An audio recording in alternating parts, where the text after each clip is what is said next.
know in my corporate days, I had a law firm that I worked at that had a group of, I think there were about 4 or 5 partners, and 2 of them have retired, but they never updated the operating agreement. And then those 2 attorneys became liable for some debts and things once the business decided to dissolve. So Tracy, if you could hop in and talk more about like the importance of foundation and building and revisiting your operating agreement. And that's that's a great point, because that's where a lot of business owners miss, right? Like they're growing.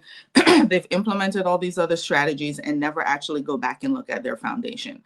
So one of the things, and I'll do like my key point, at this point, one of the things I always tell people, when you have your foundational documents, one, always revisit it at least quarterly, right? Especially when you have made big changes in your business, or even slight little tweaks. The little tweaks will make a difference. So with the example that you gave, they retired and they think, all right, I'm good.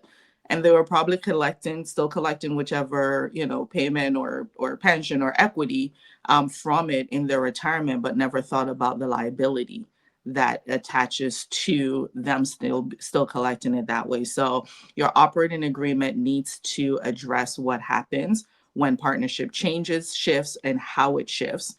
So my key point, what I do with operating agreements, with your foundational documents, I do have a succession or exit, clause that we put in there that I have people think about when I'm preparing it. It's, who do you want to run this business when you decide you're done?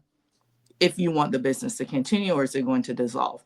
I had a client come to me, we were talking about it, and she was a client for a different purpose, but she had a business advisor putting together her package, and was working with a wills and trust attorney, and did not have anything in her business about what should happen with their business if she passes away, or if she if she decides to retire. So I told her, I'm like, talking to that attorney, you should also talk to them about this, and having that clause in your operating agreement, but have your trust documents or your wills document reinforce that or reiterate that.